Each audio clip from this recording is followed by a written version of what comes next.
All right, today we're going to tear apart what our source material calls a seriously powerful and frankly sophisticated piece of digital media.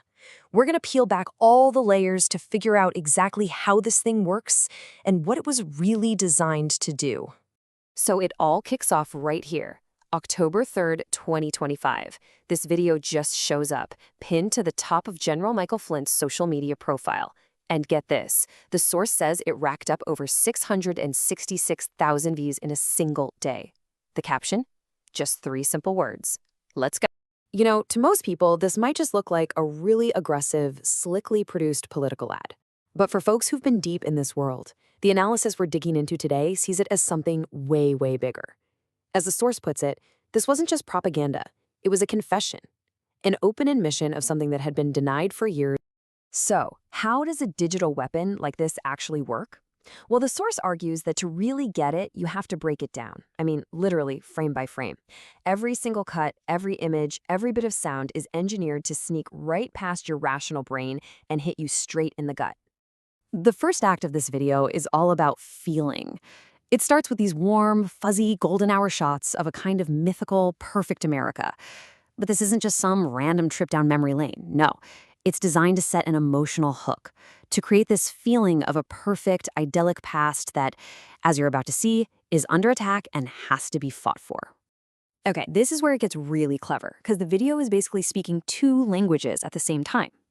To you or me, we see ominous cell towers, but to an insider, that's a direct nod to the 5G deep state conspiracy. You see a protester breaking a window, they see a hero shot of a specific Proud Boy from January 6th. It's a masterclass in dual-level messaging. Then Act 2 gets personal. The video just unleashes this lightning-fast montage of faces. It's basically a visual hit list of who they see as the enemy. And these aren't just random people. The source points out that every single one of them was a key official during that transition from the Obama to the Trump administration. They're the people involved in the investigations that Flynn and his allies call a witch hunt. And then this happens. For less than 2 seconds, I mean, blink and you'll miss it, the video flashes a screenshot of an actual Q drop. You know, a message from that anonymous figure at the very center of the QAnon conspiracy. It's so fast it's almost subliminal, but believe me, putting it there was no accident. And that little flash? Well, according to the analysis, that's the smoking gun. This is what the source calls the operational confirmation. It's the moment the long-denied connection to QAnon becomes totally explicit. It moves from something whispered about to something broadcasted. From there, the video barrels into its third act, where it completely reframes the January 6th Capitol attack. It pushes the Fedsurrection conspiracy theory, the idea that the whole thing was a setup, a false flag operation run by federal agents to trap supporters. And this is where you can see the video really isn't for everyone. It's packed with coded signals for those who are in the know. You've got B-2 bombers that visually echo Q drops about the storm. There's a guy pointing to the sky, a nod to the command to watch the skies. The source even highlights imagery that acts as an anti-Semitic dog whistle. And the climax? The U.S. Capitol literally exploding from the inside out. Subtle? It is not. And after 3 minutes of that emotional roller coaster, the video ends on this. There is zero ambiguity here. It's a direct command. Rise up and defend your freedom. And it's not from some anonymous troll. It's branded with General Flynn's own logo and his website. It's an order, signed by the general. So a video this calculated doesn't just materialize out of thin air, right? It's the result of a specific strategy, a playbook. So let's pull back the curtain and look at the doctrine that our source material says is the engine behind this entire operation. At the heart of it all is this concept, and it comes from a book Flynn himself co-wrote. It's called 5th Generation Warfare. The whole idea is that the biggest battles today aren't fought with tanks and planes. The real battlefield is your mind, what the book calls the cognitive battle space. The goal is to control what people believe. And that video we just watched, it's a perfect textbook execution of this theory. And the book gets, well, chillingly specific. The analysis we're looking at points to this 4-step recipe for conditioning ordinary people to accept violence. First, you polarize. Create a clear us versus them. Then you tribalize, build intense, unquestioning loyalty. Next, you dehumanize the other side. Remember that hit list to faces? And finally, you justify violence as the only option for survival, a call to rise. So how do you deliver this recipe? It's done using something called a gray psyop. That's a psychological operation where the real goal is hidden. The source argues Flynn's book is a perfect example. See, it claims to be a self-help guide to protect you from psyops, when in reality, it's actually indoctrinating you with one. It's a weapon disguised as a shield. Now check out this contradiction.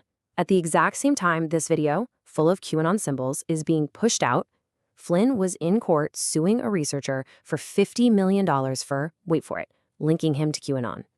It's wild.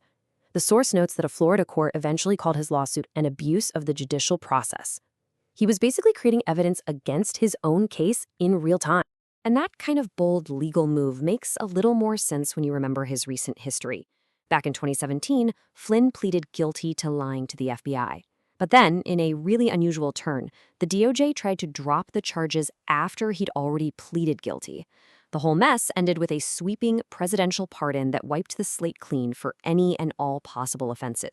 So where does this playbook even come from?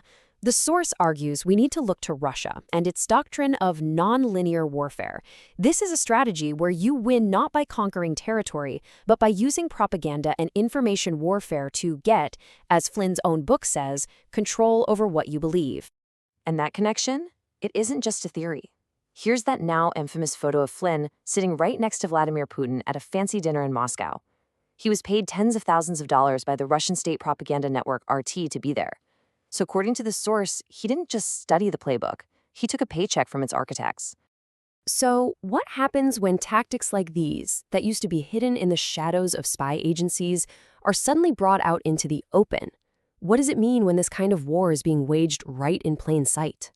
The source material we've been looking at really puts the video's significance into historical context. The argument is this: this isn't just some angry video. This is arguably one of the most sophisticated pieces of domestic incitement propaganda ever publicly released by a senior former military officer in American history. Just let that sink in. And the end goal couldn't be clearer. It's spelled out in that final frame. The entire 3-minute psychological journey is built to lead the viewer to this exact moment, to radicalize them, to make them see themselves as a soldier in a war, and to give them a direct order from a general to rise up. And that brings us to the final, really critical question that this whole analysis leaves us with. It's not about trying to prove if a psyop is happening anymore. The video is seen as a declaration that it is. The real question is, how does a society even begin to respond when a war for the mind is no longer a secret, but is being waged right out in the open for everyone to see?